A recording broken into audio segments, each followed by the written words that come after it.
देख रहे हल्ला बोल, आपके साथ मैं हूं अंजना ओम कश्यप। शपथ ग्रहण या शक्ति प्रदर्शन? जी हां, यह सवाल इसलिए पूछा जा रहा है क्योंकि राहुल गांधी, अरविंद केजरीवाल, ममता बनर्जी, इन सबके बीच उद्धव ठाकरे भी आखिर किस तरह से आगे बढ़ रहे हैं। नीतीश कुमार क्या संदेश इस शपथ ग्रहण समारोह के जरिए वो दे रहे हैं, और जो सवाल आज हम पूछेंगे वो यही कि शपथ ग्रहण मोदी विरोधी मुहिम में नीतीश का कद क्या बढ़ाएगा? क्या वो मोदी विरोधी ताकतों के ध्रुव, उनके अगुवा बनकर उभरना चाह रहे हैं? 3 मुख्यमंत्रियों के शामिल होने से क्या नए मोर्चे की हवा चल पड़ी है? 2019 लोकसभा चुनाव में क्या नीतीश का शक्ति केंद्र बनता हुआ हम देखेंगे? मोदी के 2 मंत्रियों का शामिल होना नई रणनीति है, क्योंकि जानकारी आ रही है कि राजीव प्रताप रूडी और इसी के साथ वेंकैया नायडू शपथ ग्रहण समारोह में शामिल हो सकते हैं। हालांकि न्योता मोदी जी को भी दिया है। बिहार में ताजपोशी क्या नीतीश का शक्ति प्रदर्शन है? तो कई खास मेहमान हमारे साथ इस चर्चा में होंगे शामिल। आप अंदाजा लगा सकते हैं कितनी गर्म ये बहस होगी, लेकिन उससे पहले आपको बता दें 20 नवंबर को नीतीश कुमार की ताजपोशी के मौके पर एक बड़ी सियासी गोलबंदी होने जा रही है। एक मोर्चा एक तरह से तैयार किया जा रहा है। मकसद है मोदी के सामने संभावित नेता के रूप में नीतीश को खड़ा करना। ताजपोशी 2 दिन के बाद है, लेकिन तैयारी 2019 की चल रही है। छठ की गहमा गहमी के बाद अब बिहार में नीतीश की तीसरी ताजपोशी की छटा बिखरने वाली है। गांधी मैदान का मुआयना किया जा रहा है। तैयारियां शुरू हो चुकी हैं इस खास ताजपोशी की, जिसके मायने बिहार में महागठबंधन की जीत और बीजेपी की हार से कहीं ज्यादा गहरे हैं। इस ताजपोशी में नीतीश और लालू ने उन तमाम लोगों को न्योता दिया है जो मोदी के बरक्स नीतीश को संभावित विकल्प के तौर पर देख रहे हैं। नीतीश के शपथ ग्रहण समारोह में आने वाले नेताओं के नाम देखिए। उत्तर प्रदेश के मुख्यमंत्री अखिलेश यादव इसमें शामिल हो रहे हैं, तो बंगाल की दीदी ममता ने भी हामी भर दी है। नीतीश के खास दोस्त दिल्ली के मुख्यमंत्री केजरीवाल भी पटना पहुंच रहे हैं। बंगाल से दीदी आ रही हैं, तो वामपंथियों के लिए भी जगह है। इधर उत्तर प्रदेश से समाजवादी आ रहे हैं, तो बहुजन समाज पार्टी भी पीछे नहीं। कांग्रेस की ओर से सोनिया और राहुल गांधी का आना तय है। बीजेपी के पुराने साथी शिवसेना की ओर से उद्धव ठाकरे ने रामदास कदम और सुभाष देसाई जैसे वरिष्ठ नेताओं को वहां भेजने का फैसला किया है। सुदूर दक्षिण से डीएमके के स्टालिन आ रहे हैं, तो केरल के मुख्यमंत्री उम्मन चांडी का आना भी संभावित है। न्योता तो प्रधानमंत्री मोदी को भी दिया गया था, लेकिन बीजेपी की ओर से संसदीय कार्य मंत्री वेंकैया नायडू और राज्य मंत्री राजीव प्रताप रूडी पटना में होंगे। आखिर इतनी बड़ी तादाद में नेताओं को पटना में बुलाना और इन नेताओं का वहां पहुंचना क्या संकेत देता है?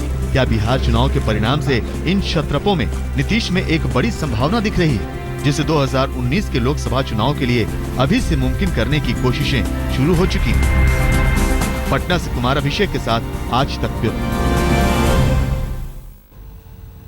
सीधे चर्चा की शुरुआत करते हैं। कई खास मेहमान हमारे साथ इस चर्चा में शामिल हो रहे हैं। शाहनवाज हुसैन साहब, राष्ट्रीय प्रवक्ता भारतीय जनता पार्टी के हमारे साथ जुड़ गए हैं। शकील अहमद जी, महासचिव कांग्रेस पार्टी के हमारे साथ जुड़ गए हैं। अजय आलोक जी, प्रवक्ता जेडीयू के जुड़ गए हैं।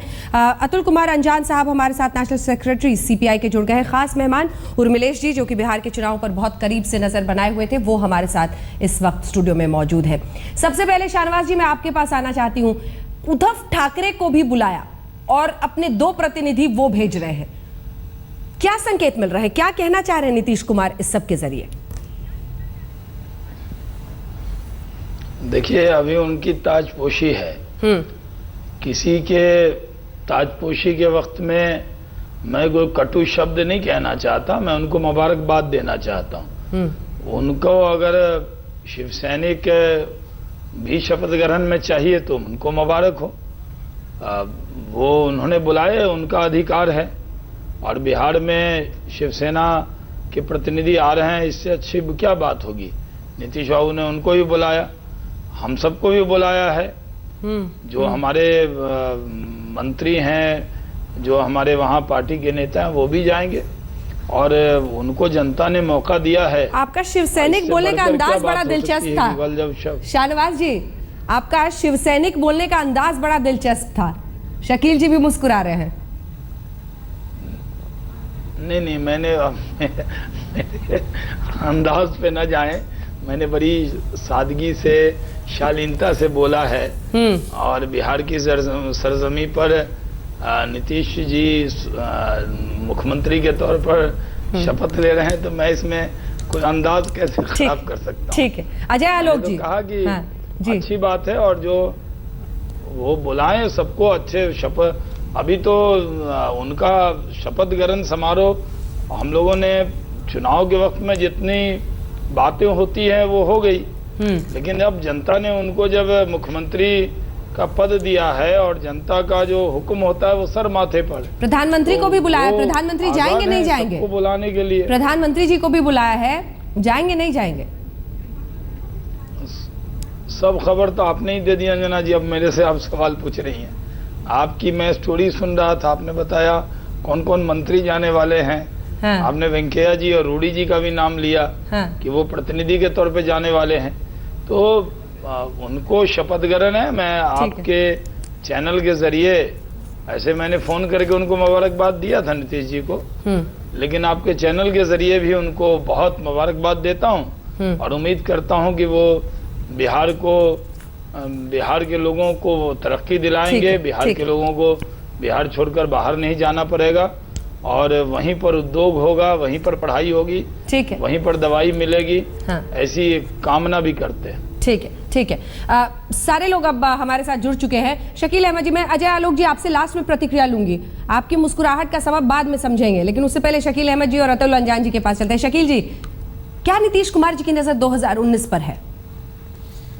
नहीं, देखिए 2019 पे उनकी नज़र है तो अच्छा है। नरेंद्र मोदी जी को परास्त करने को सबकी इच्छा है और नीतीश कुमार जी मोदी जी के विरुद्ध में एक तरह से उनके नाम पर वो एनडीए से अलग हुए थे और हम सब मिल करके 2019 में नरेंद्र मोदी जी को परास्त करने का प्रयास करेंगे।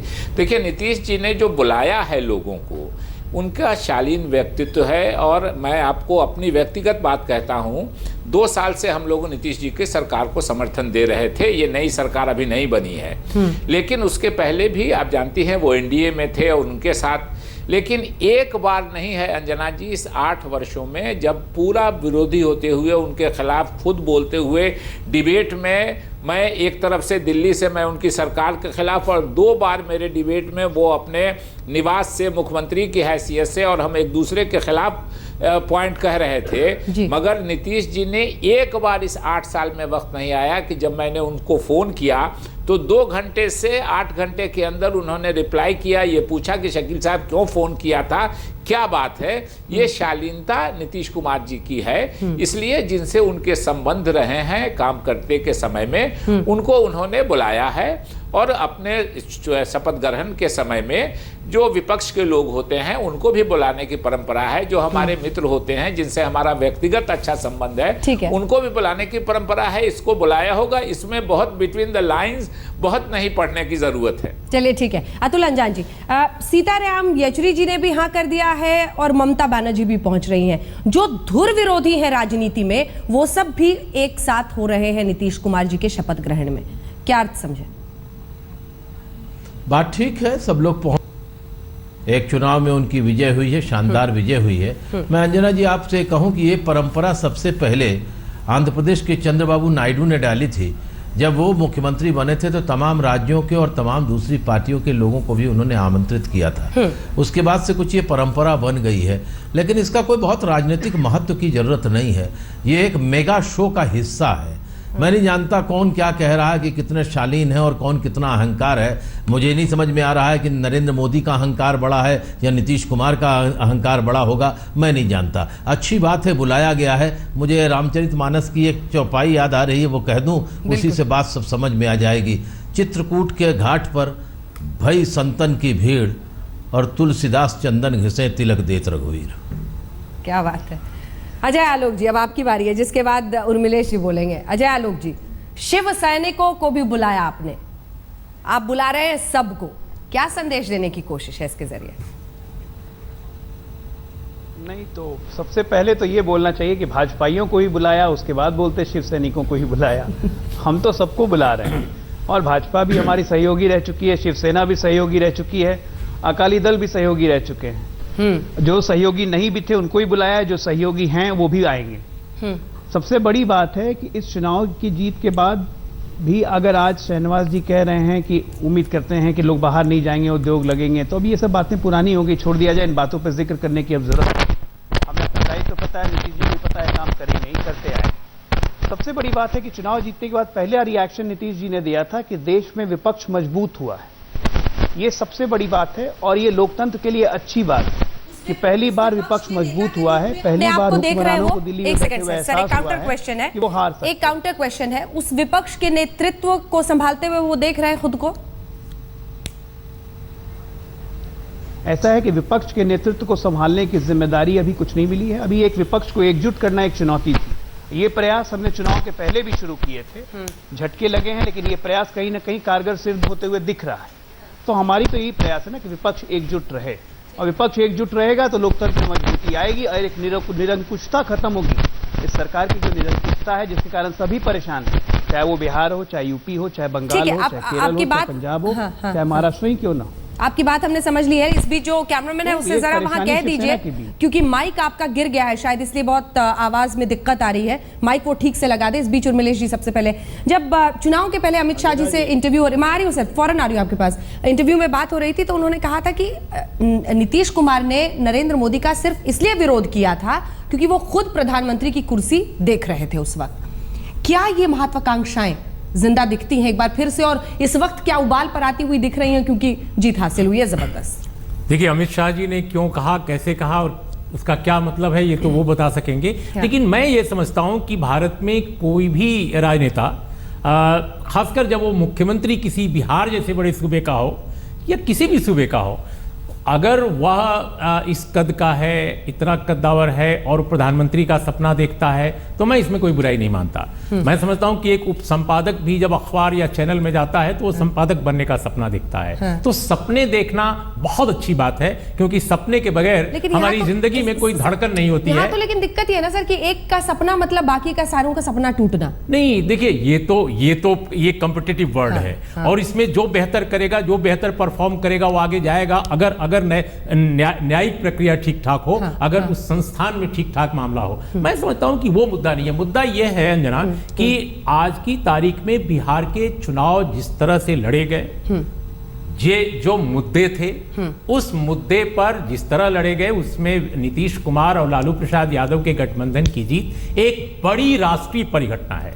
यह प्रांतीय परिघटना नहीं है, यह राष्ट्रीय राजनीतिक परिघटना है। और इसमें अगर नीतीश कुमार का इमर्जेंस हुआ है, री इमर्जेंस अगेन, एक बड़े राजनेता के तौर पे, तो नेचुरली जो बाहर के लोग हैं, नीतीश जी स्वयं या नीतीश जी के मित्र गण, उनकी बात छोड़िए, जो बाहर के लोग भी हैं वह भी मानेंगे कि भारतीय जनता पार्टी और संघ परिवार की जो लॉबी इस देश में राज कर रही है इस समय, 2019 के पहले जो एक बड़ी दलबंदी होगी और निश्चित रूप से होगी, उसमें अगर नीतीश कुमार का एक बड़ा रोल होता है या तय होता है तो मुझे कोई आश्चर्य नहीं। ठीक है शाहनवाज जी, आप इस बात का जवाब भी दीजिए। और साथ ही ये महत्वपूर्ण है क्योंकि बिहार को माना जाता है कि एक तरह से वहां का चुनाव, वहां की राजनीति रूल करती है पूरे देश की राजनीति को, उसे छोटा इंडिया माना जा सकता है।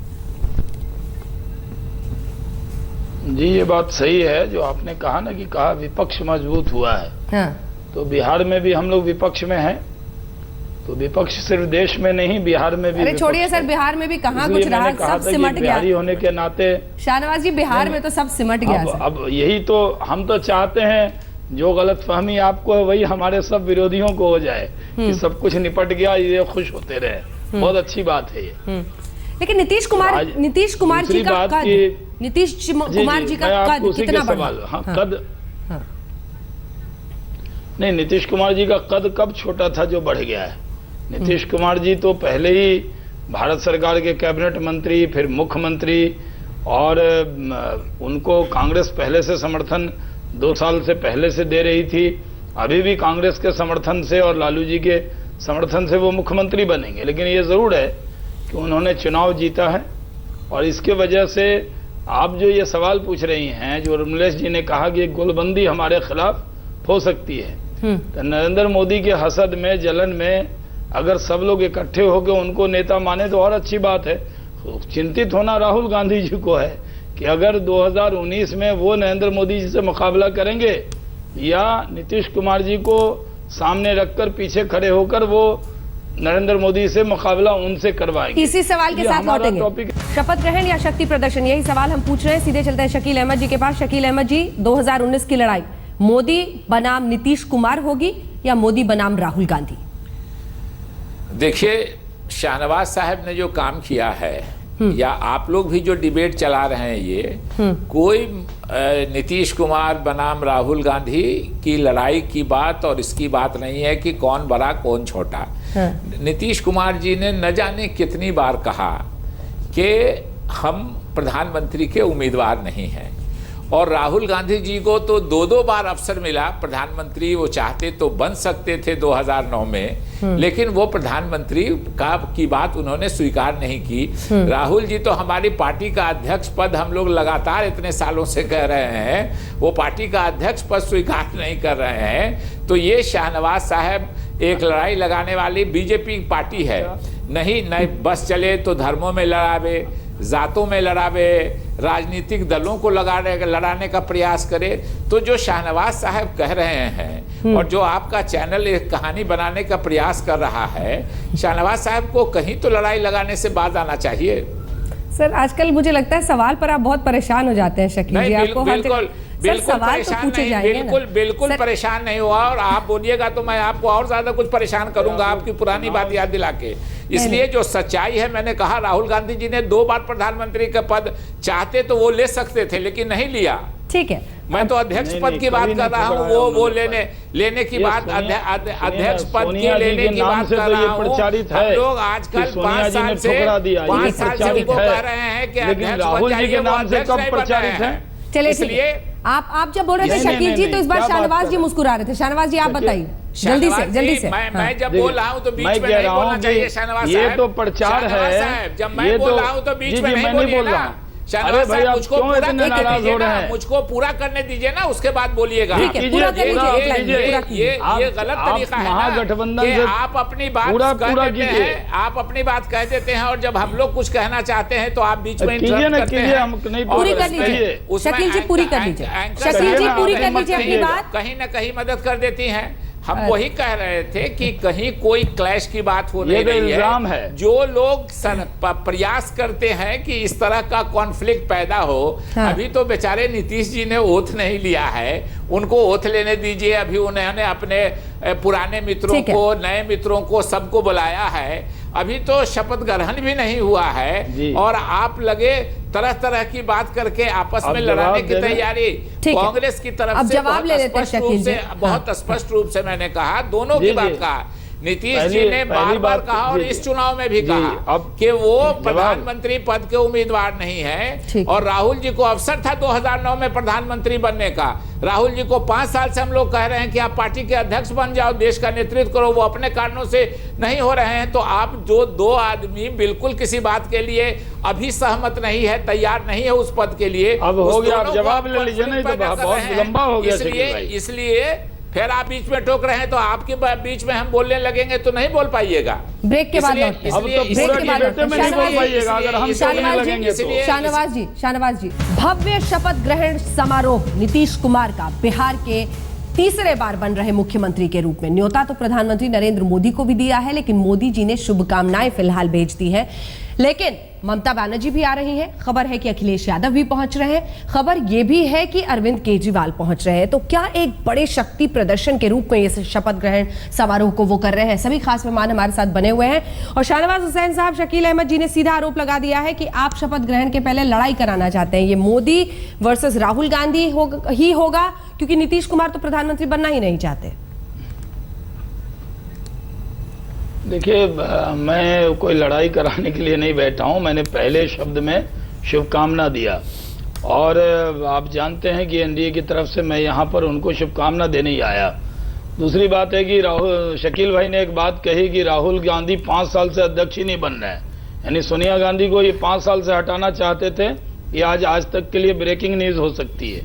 और एक बात और इन्होंने बताई कि वो प्रधानमंत्री बनना चाह रहे थे, नहीं बना, ठुकरा दिया। सोनिया गांधी जी के बारे में तो सुना था, प्रचार किया गया था कि उन्होंने प्रधानमंत्री का पद त्याग दिया, लेकिन राहुल गांधी भी कब से त्यागी हो गए ये हमें नहीं मालूम। ये शकील भाई ने एक नई जानकारी विपक्ष को दी है कि पिछले 9 में ही राहुल गांधी प्रधानमंत्री बनाने के लिए इन्होंने कहा था। किसी अखबार में, टेलीविजन पर, या उर्मिलेश जी यहाँ इंडिपेंडेंट व्यू रखने वाले बैठे हैं, शायद वही कह दें कि कहीं पर भी हम लोगों ने नहीं सुना कि राहुल गांधी प्रधानमंत्री का पद त्याग किया है उन्होंने।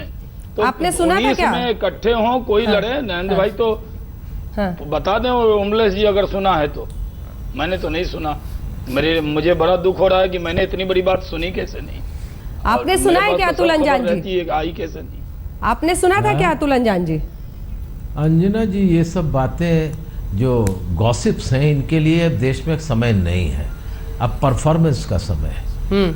अगर बहुत अच्छा है कि नीतीश जी दोबारा मुख्यमंत्री बन गए, शपथ नहीं हुआ तब भी वो काम थोड़ी रोके, तो कंटिन्यूएशन में मुख्यमंत्री हैं, निरंतरता के मुख्यमंत्री हैं। सवाल अब तो ये है कि ये भव्य आयोजन हो रहा है, बहुत अच्छा लग रहा है। कितना उनका जिम्मेदारी है, कितना अहंकार है, कितने लोगों को बारात है। आजकल तो ये भी होता है ना कि हमारी शादी के अंदर 500 लोग बाराती आए थे, तो इसका भी एक बड़ा हमारे समाज में महत्व होता है। कहीं वैसी बात ना हो जाए। बहुत बधाई उनको। लेकिन मैं ये कह रहा हूँ कि अब तो चनपटिया की चीनी मिल चल जानी चाहिए, जो 5 करोड़ के अभाव में नहीं चल पा रही है। बिहार के 17 चीनी मिलें बंद पड़ी हैं, उनको खोलने की बात है। वो जो पूरा का पूरा इलाका इंडस्ट्रियल एरिया है वो बंद है। 1,25,000 करोड़ रुपए केंद्र सरकार के प्रधानमंत्री ने देने को कहा है। अब वो सीधे यहाँ हस्तांतरण हो जाए ताकि नीतीश जी की सरकार को कुछ आर्थिक सांस मिले, राहत मिले, उस दिशा में आगे बढ़े। बाकी आरोप प्रत्यारोप कौन प्रधानमंत्री, देखिए एक बात आपको बताए, बहस खत्म हो अब कि कौन प्रधानमंत्री बनेगा।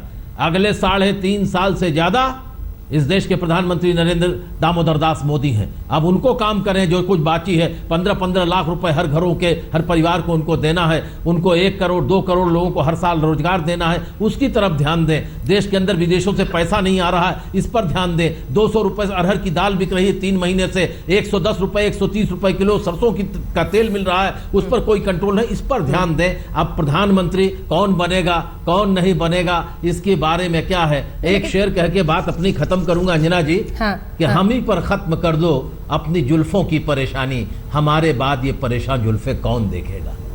क्या बात है अतुल अंजान जी, हम हमेशा इस तरह से शायरी के जरिए जरूर अपनी बात कान करते हैं। लेकिन अतुल अंजान जी, मेरे पास एक काउंटर क्वेश्चन है आपके लिए। आप जो ये कह रहे हैं कि कौन प्रधानमंत्री बाद में बनेगा, ये सब छोड़िए, बंद कीजिए। लेकिन इस तरह की सोच के, आ रही हूँ शकील जी फौरन आपके पास, लेकिन इस तरह की सोच रखी नीतीश कुमार और लालू प्रसाद यादव ने, सोचा मंथन किया, धुर विरोधी एक साथ हुए, तब तो वो मोदी का रथ रोक सके बिहार में।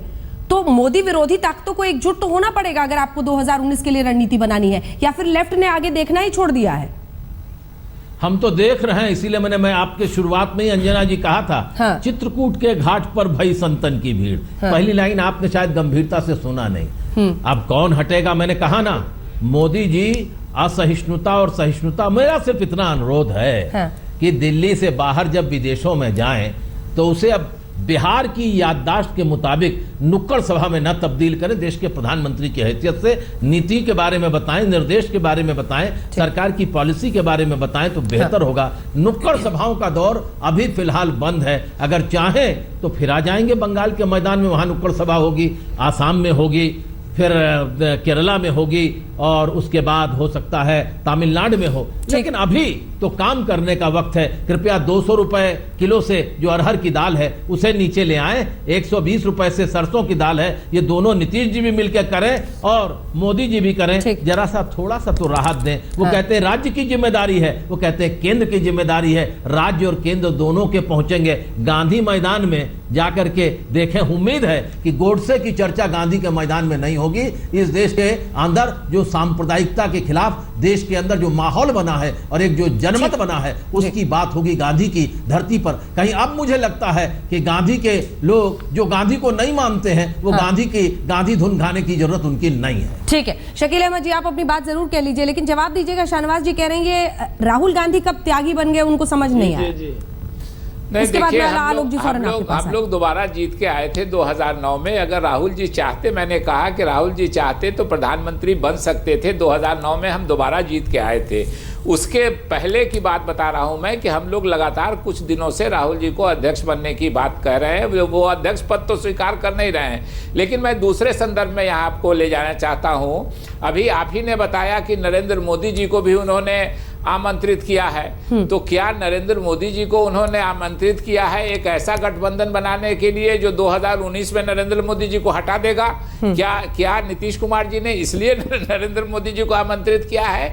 हर पार्टी के लोग, और जब भी आप देखेंगे नई परंपरा होती है, पहले पुरानी परंपरा है, मोदी जी ने एक नई परंपरा डाली कि विदेशों से भी लोगों को बुलाया। आपने पिछले बार देखा होगा, तो क्या मोदी जी पूरा एशिया के या जो सार्क देशों के लोगों को बुलाया? तो सार्क देशों के नेता होना चाहते थे।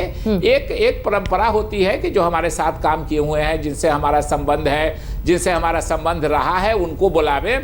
और प्रधानमंत्री देश के प्रधानमंत्री हैं, इसलिए उनको शालीनता के मुताबिक बुलाया।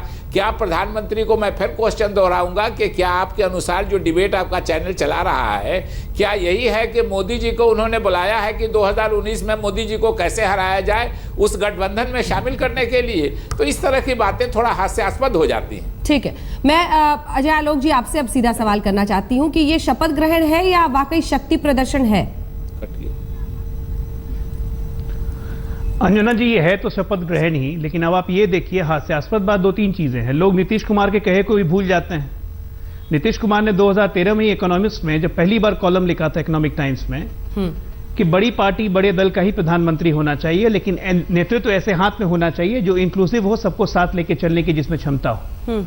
तो उन्होंने बड़े क्लियर संकेत दे दिए थे। आज अगर हम इस गठबंधन का हिस्सा हैं तो हम डेमोक्रेसी में जहां पे न्यूमेरिकल गेम चलता है वहां हम पागल नहीं हैं, नीतीश कुमार या कोई और भी, कि वो प्रधानमंत्री का स्वप्न सजा के बैठ जाएं। आज भी हमारी यही मान्यता है कि बड़े दल का नेता ही प्रधानमंत्री पद का उम्मीदवार होगा। जब 19 आएगा हम लोग देखेंगे क्या करना है। ये बहस अभी व्यर्थ है। लेकिन शहनवाज जी ने अभी एक और बातें कही कि हम बिहार में मजबूत विपक्ष हो गए। शहनवाज जी को याद दिलाना चाहूंगा कि 2005 के फरवरी में जब नीतीश कुमार को नेता नहीं बनाया गया था तो भारतीय जनता पार्टी को 46 सीटें आई थी मात्र। और 2005 के नवंबर में जब नीतीश कुमार को नेता बना के प्रेजेंट किया गया था, उनके नेतृत्व में चुनाव लड़ा गया था, तो पहली बार भारतीय जनता पार्टी 55 पे आई। आज हमसे अलग होकर लड़े हैं 2015 में, तो वापस भारतीय जनता पार्टी अपने न्यूनतम स्कोर 53 पे आ गई। तो ये आपका अस्तित्व है बगैर नेता की पार्टी का इस बिहार में। मुझे कटु नहीं होना चाहिए, लेकिन कुछ कुछ बातें ऐसी हो रही थी। अब जैसे अतुल अंजान जी ने कहा चनपटिया की बंद चीनी मिलें खुलनी चाहिए। अतुल अंजान जी, क्या ये दुर्भाग्य नहीं है, क्या ये दुर्भाग्य नहीं है कि देश का कृषि मंत्री जिस क्षेत्र को रिप्रेजेंट करता हो, राधा मोहन सिंह देश के कृषि मंत्री हैं, 18 महीने हो गए हैं और देश का कृषि मंत्री 5 चीनी मिलें नहीं चालू करवा सकता है, जो कि चीनी मिलें कहीं ना कहीं से डायरेक्टली केंद्र सरकार के अधीन होती हैं। आप राज्य सरकार को तो दायित्व याद दिला रहे हैं, हम केंद्र सरकार को लिखते रहे, हमारा तो बिल्कुल प्रयास रहता है। गन्ना किसानों का इतना उधार बाकी है, आपने कहा 125 लाख करोड़ रुपया स्थानांतरित करवा दें। आपने वो पैकेज देखा है? 1,25,000 करोड़ में 1,10,000 करोड़ के जितने योजना है वो केंद्रीय मंत्रालयों द्वारा संचालित होंगे, बिहार के पास आना ही नहीं है। तो किस पैकेजों की आप बात कर रहे हैं? सौतेला व्यवहार होगा। मेरा ये कहना है कि आज जरूरत है कि केंद्र को और बिहार को दोनों को मिल के साथ चलने की जरूरत है। इंटरवीन करना चाहता हूं एक पर्सपेक्टिव के हिसाब से कि देखिए नरेंद्र मोदी 2014 का जो चुनाव था उसमें उनको भारी सफलता किन कारणों से मिली थी? ये यूपीए की विफलताएं जो थी, यूपीए 2 की, उनकी वजह से मिली और उम्मीद दिखी। जी, उम्मीद दिखी थी लोगों को, और महंगाई, करप्शन वगैरह इशू बड़ा था। मैं समझता हूं कि 18 महीने में जो एक फेल्योर सामने आया कि महंगाई, करप्शन पर कुछ नहीं कर सके, इसलिए लोगों ने नीतीश कुमार की ओर देखा। और बिहार में खासकर, क्योंकि बिहार में चुनाव मोदी बनाम नीतीश हो गया था। अगर नीतीश कुमार बिहार की जनता की आकांक्षाओं पर खरा नहीं उतरते अगले कुछ सालों में, अगर, क्योंकि देखिए उनको वोट किसने दिया है? दलितों ने दिया है, पिछड़ों ने दिया है, मुसलमानों ने दिया है, माइनॉरिटीज ने दिया है, साथ में अपर कास्ट के तरक्की पसंद प्रगतिशील तबकों ने भी दिया है। तो अगर इन तबकों की जो आकांक्षाएं हैं, खासकर रोजगार की, खासकर करप्शन की, खासकर लैंड इशू की, जो बिहार में बहुत बड़ा इशू है, तो एजुकेशन की, इन इश्यूज को अगर वो प्रॉपरली एड्रेस करते हैं तो मैं समझता हूं कि नीतीश कुमार जितने बड़े नायक हैं आज, उससे बड़े महानायक बनकर उभरेंगे। और देखिए, छोटी बड़ी पार्टी की बात मैं नहीं कर रहा हूं। अभी 2019 काफी दूर है। मोदी जी 2019 तक के लिए चुने गए हैं। हो सकता है 2019 के बाद भी वही बने रहें, कोई नहीं जानता। लेकिन इस दरमियान बंगाल का चुनाव होना है, यूपी का चुनाव होना है, असम का चुनाव है, कई सूबों का चुनाव, केरल का चुनाव होना है।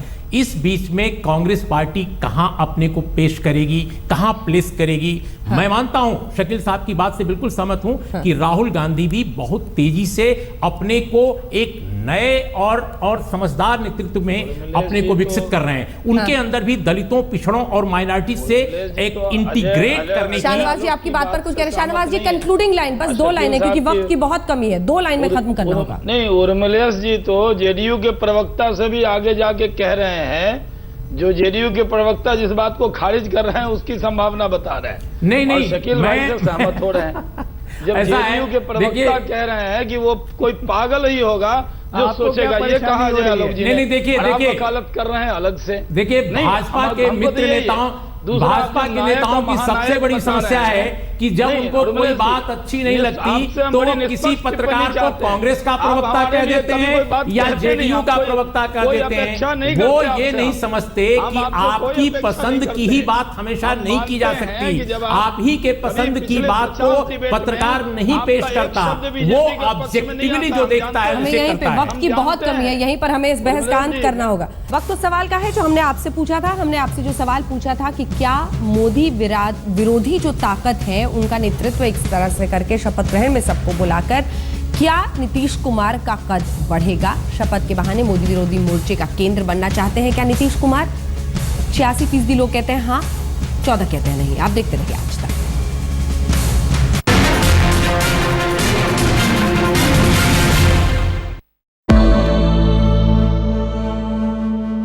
निसगम मनि पमग नि पमग सनि पमनि सपस। जहाँ तक याद आती रहेगी